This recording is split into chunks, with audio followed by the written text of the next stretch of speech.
Yo, what's good, man? It's your boy Derek Branch here of Strike7Sports.com.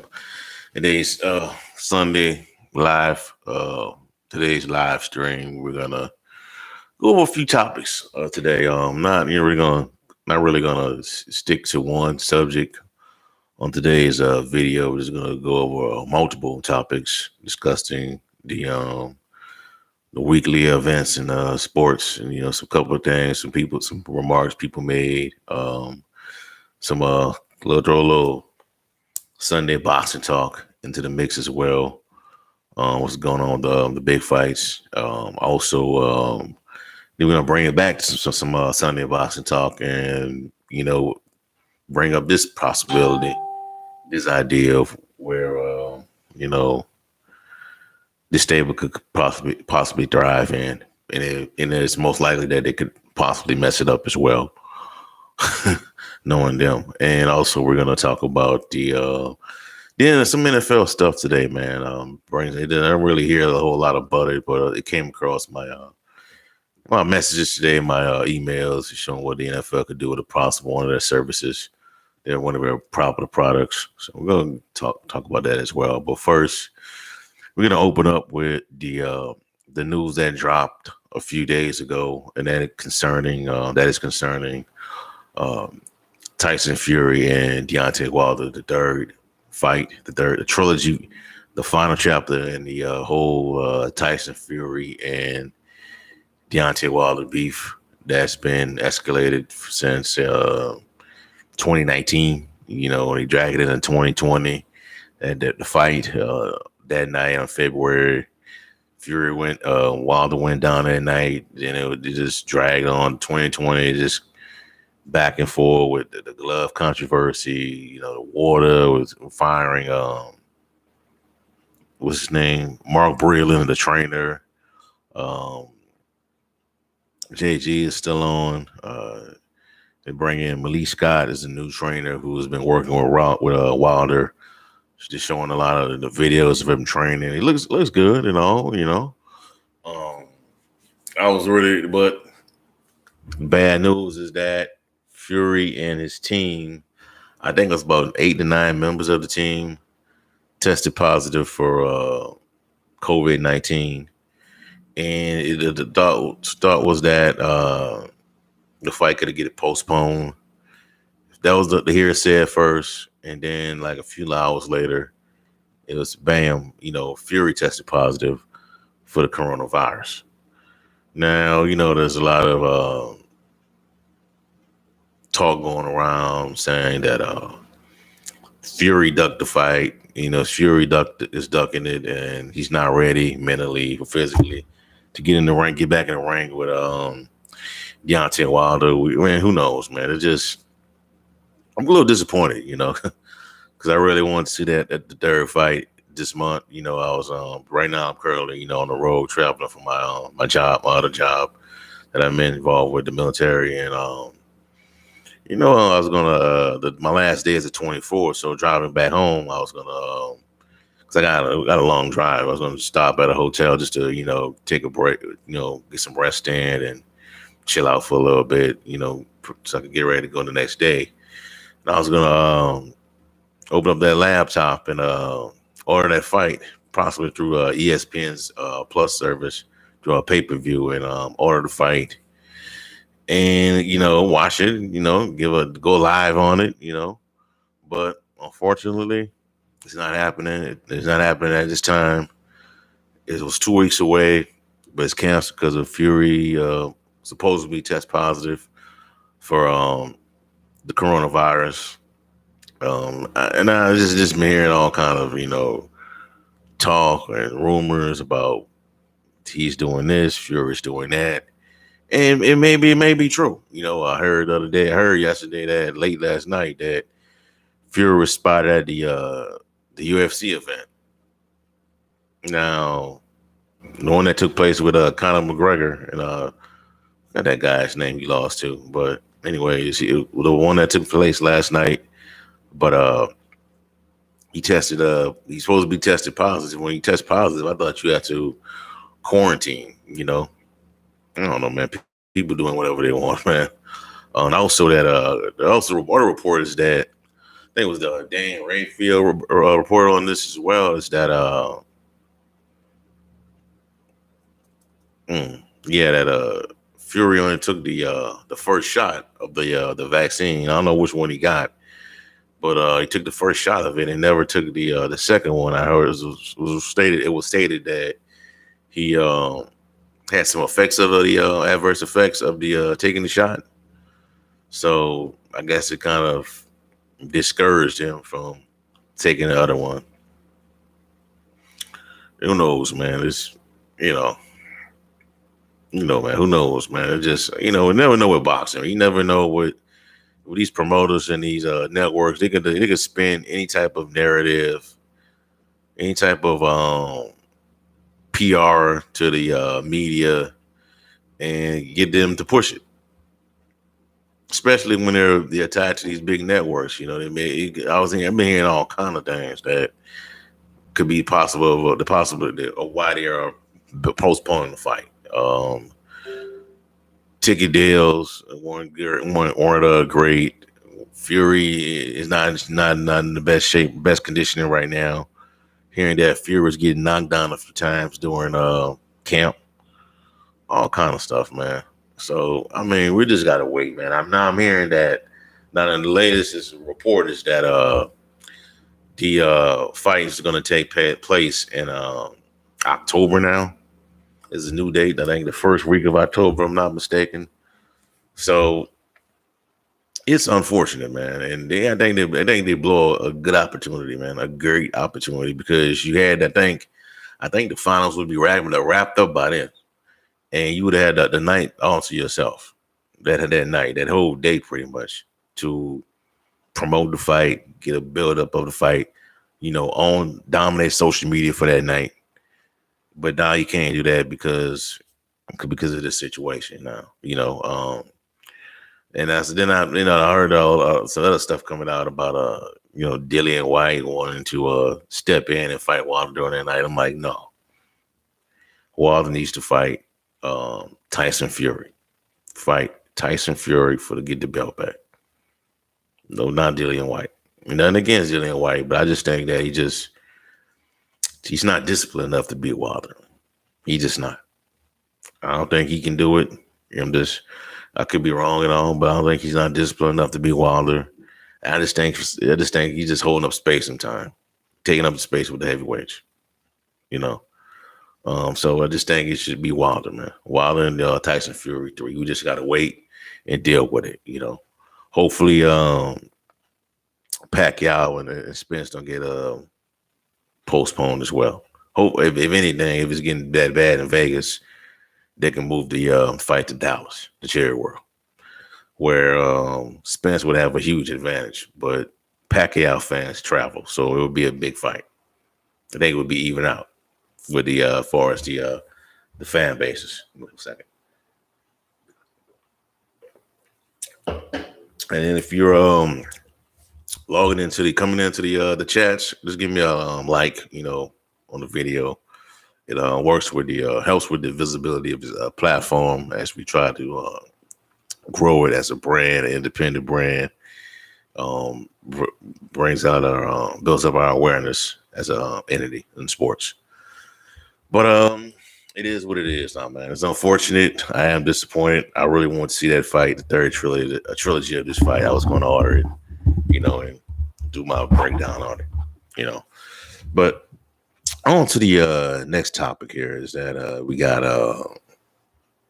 some news that came down about a few days ago that I got through email signed up to the Front Office Sports.com's newsletter. If you don't know who Front Office Sports is, it's I think it's still a freshly new website, but it's a big website. Got some big backers behind it, and some big investors involved in it. And what it primarily does, it covers I think I like it because it covers the business side of the sports world, as far as the networks or the contract negotiation with the networks and what tech companies are getting involved in sports, and which streaming services are growing, and all kind of things that involves the news with sports, with the business side of it. So a report that I got is that and this comes from the Front Office Sports website, is that Apple is interested in purchasing NFL Sunday ticket rights. So I'm just gonna go ahead and read it real quick. The streaming wars take no days off. Apple has held talks with the NFL about obtaining rights to stream. Excuse me. To stream the league Sunday ticket package of games on Apple TV, according to the information.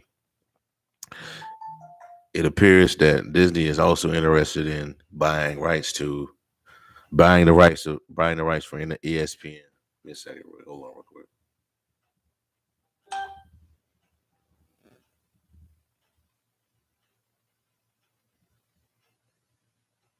Hold on.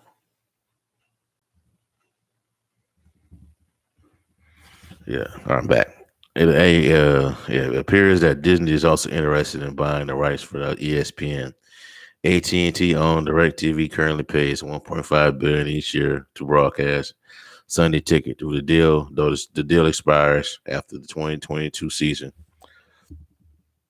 The NFL has been quite costly for DirecTV. In February, AT&T and private equity Titan TPG created a $16.25 billion spinoff for DirecTV and AT&T's U.S. video assets. In the announcement, AT&T agreed to cover up the $2.5 billion in Sunday ticket net losses.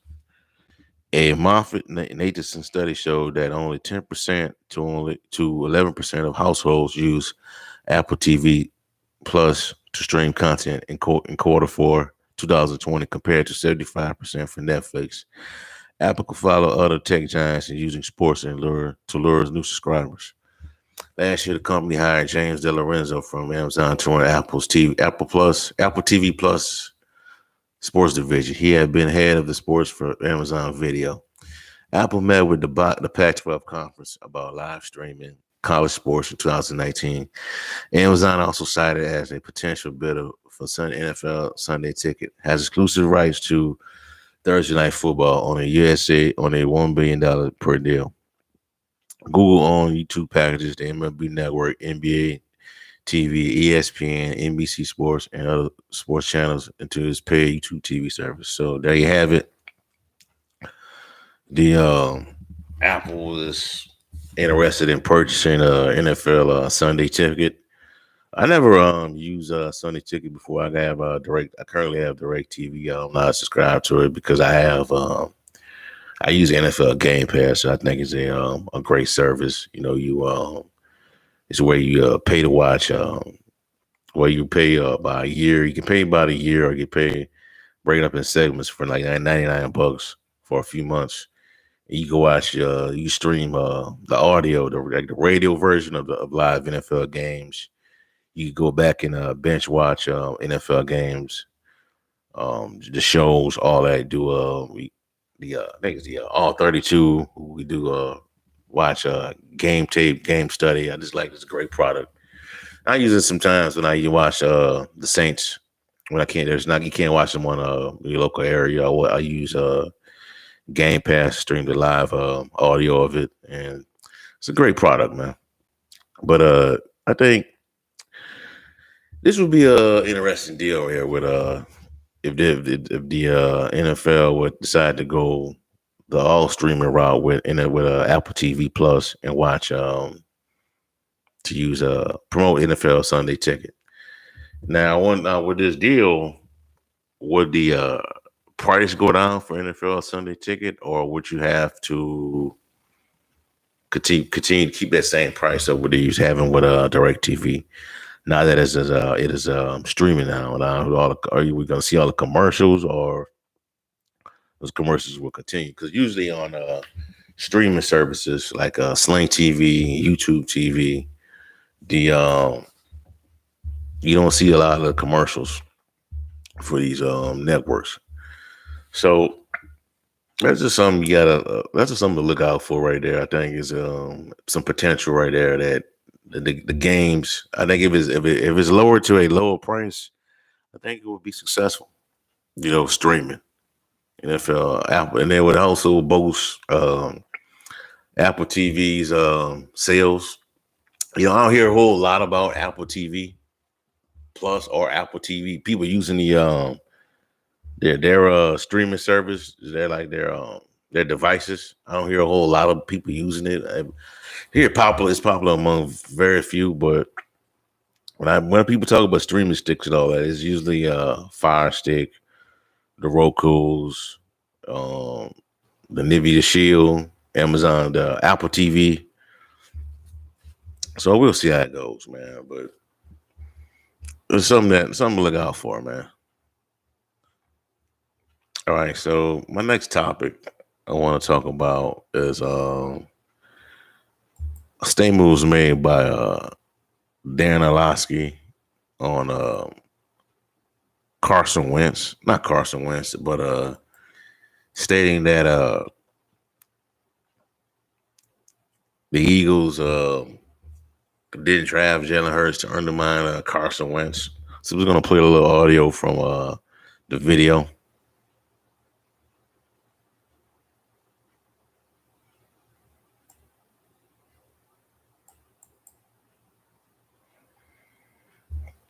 In a second. Okay, I want to bring back in our guys. And guys, let me just say, when I hear that, I think if you're Carson Wentz and a guy gets drafted in the second round with the reputation and the name of Jalen Hurts, that you got to be looking over your shoulder and say, they just drafted my replacement. It just seems to me that there's some disingenuous stuff here, but that's just me. Jeremy, take us through what Peterson is really saying here, in your opinion. Well, right, he's trying to explain a difficult dynamic with Carson Wentz at the end. And I spoke to a source involved in the Wentz-Eagles dynamic who knows Wentz well, and they said that, look, this is a guy who fought through his backup, Nick Foles, winning the Super Bowl without him, all the injuries. He fought through those, got the contract extension, was supposed to be the guy in year 5, and then when they draft Jalen Hurts in the second round, it was like, quote, he had to prove himself all over again. So he pressed. He tried to make too many plays. It backfired. They had a bad offense around him. I talked to some league execs who believe the Eagles were giving him way too much responsibility at the line of scrimmage to make decisions. And so it all didn't work out. And I think the Colts will really simplify things for him and let him go play. Okay, so Mike, what do you make of Peterson's comments on Wentz? Okay, we lost Mike T there. But Dan, let me come to you. What do you make of those comments when you hear Peterson saying what he said? Yeah, I think Doug Peterson's just being honest about the situation as much as he can be. Listen, let's talk about this situation very surface level, okay? Mm-hmm. When you're drafting a player in the first or second round, really the third round in the NFL, you're looking at that player to become a starter. First and second round, an impactful starter. I don't care what the position is, okay? I don't eat goldfish wanting to get fat, but eating too much goldfish gets me overweight, okay? Gets me a little loose around the ends. They may not have wanted to draft Jalen Hurts to undermine Carson Wentz, but everybody who's ever been attached to the NFL knows that's exactly what it did. I'm not absolving Carson Wentz from his role within this situation and not handling it as well as he should. But at the end of the day, the Eagles, if they could go back right now and redo that or rethink that decision, I am 100% convinced that they would not have taken Jalen Hurts. Now, fast forward to it, right? If Carson Wentz gets back to that 2017 to 2019 stretch of Carson Wentz, the Colts win. The Colts win in this trade because you got an MVP level player. If Jalen Hurts plays as well as he can't sniff as good as Carson Wentz is. And that's just the reality. He cannot sniff the type of player that Carson Wentz can be and has been. I would say if he comes anywhere near the 2017 level, even halfway there, they might get a win in Indy. All right, guys, thanks so much. And coming up, you're not going to believe who Mike T said. All right, so there you have it. Those are the words of Dan Orlovsky speaking on Jalen Hurts playing this year, and he may not, just paraphrasing here, but he can't even sniff to the level of Carson Wentz if Wentz is in his 2017 form where he was on the road to winning his first ever league MVP award. In that year, I think it's my opinion, but I just think he played a huge part in putting the Eagles in position to win that Super Bowl because I believe they had a home field advantage that year. And a lot of those games he was involved in, he won a lot of those games before he got hurt. So I just think that, in my opinion, Dan, just need to move on from this. There's I know it's the industry and it's about having content and all that, hot takes and saying things. But let Jalen Hurts, man, just let Jalen Hurts, give Jalen Hurts the opportunity to start for this team, man, and bring it up and leave and put the whole, what could have been with Carson Wentz in Philadelphia. He looked bad, and he looked bad because Doug Peterson set him up for failure with the team and the way it was built with a bad offensive line, bad wide receiver core wasn't that great. The only thing that was going for Carson Wentz was the rushing attack led by Miles Sanders. He didn't have the wide receivers, that the majority that could separate, get open. Offensive line couldn't protect him. It was just bad, man. Defense was great, but wasn't great in good moments. And that's what happened, So the Eagles, and he also had an injury history. So the Eagles had to make a move, make a decision. Hey, look, we got to draft this guy just in case, he a guy that we believe have some potential to come in and possibly take over for Wentz if another injury flares up. So, and I said this before in a podcast, I believe Wentz has not Wentz, but Jalen Hurts has a 1-year audition to win this job. He has 1 year. I don't think the Eagles drafted a quarterback in this year's draft, if I'm not mistaken. I just think they're gonna roll with Jalen Hurts. I'm thinking I don't remember who the backup is behind Hurts, but I think the Eagles have the Eagles gonna give Hurts a 1-year audition to win that job. Let me see. I'm looking at the drafts right here, man. They didn't pick a quarterback, I believe. So it is what it is. I'm looking forward to seeing how Jalen Hurts does in Philadelphia. I think Wentz is going to be okay in Indianapolis. So it is time to move on from that. Put that to rest. I know it's the off season, and we're in an era where we say we got to say bold things and all that. But let Jalen Hurts be fair to criticism of Jalen Hurts, man. Let Jalen Hurts step on the field and win this job and win it, earn it, and win the job, earn it and be successful, man. Carson Wentz, wish Carson Wentz the best, but his time in Philadelphia is over, and we got to put it to rest, man. I don't think the Eagles have drafted a quarterback this year. This year they say the draft class is not that great, but I disagree because usually around week 6 to week 7, when teams realize that they need a quarterback for this year, you're gonna see guys that shouldn't have shot up in draft boards are gonna shoot up with regards to kind of quarterbacks, But I'm looking forward to it, man. Training camp starts in about 3 weeks from now, 2 to 3 weeks from now. I think is July. So we just gotta see how things play out, Anyways, man, that's it, man. For that topic, yeah. Quick break, real quick.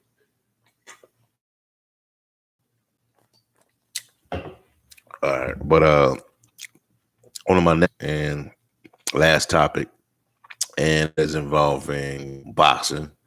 Back to Sunday boxing talk, and I thought about this idea in the past. For those who follow boxing, that the deal with between PBC and Fox is going to be up. It's a 4-year deal, but I've been hearing about rumors that they could opt out of the deal early and all that. But what if PBC, Al Heyman, could negotiate a deal between PBC and Amazon? Have fights on Amazon TV. Yes, it is an app, but I think it would be profitable. I think it would be very profitable, very lucrative for boxing and boxing fans. Excuse me, and their follower and the Amazon Prime users. There'll be another perk of having a service. You got Amazon Video, you got the Amazon Prime, you get your stuff delivered ASAP within a few days. Then you would have NFL football, your Thursday night games, movies, and now you get the opportunity to watch boxing. Now, would the price go up a little? Maybe. But you sign a deal with have this by fights shown on Amazon. I think it would make a lot of money for PBC. And also get rid of the pay-per-view model. Don't be like ESPN Plus, where you got fights on ESPN Plus, but you're still paying for pay-per-views. Get rid of the pay-per-view model. Have the fights on the Amazon Prime Video. I think it would be great. I think it would be a great move. People will buy it. I think the fighters will like it. It will probably make more with that deal compared to Fox. Who knows? But Amazon has a lot of money, and I think that just throwing out there an idea of a suggestion of where Al Heyman and the PBC decide to go.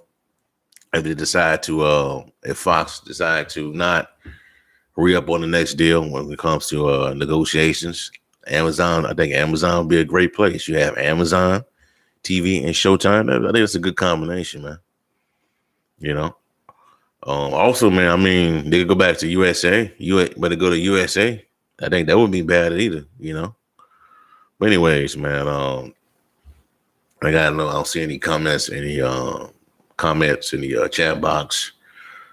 Anyways, man, that's all I have for y'all for right now, man. Give me a like, a comment, subscribe to the channel. Let me know how y'all feel with the topics I talked about today. Also in the description box below, check out strike7sports.com for latest content on the NFL, the NBA, and more. Have a blessed day. Peace. I'm out.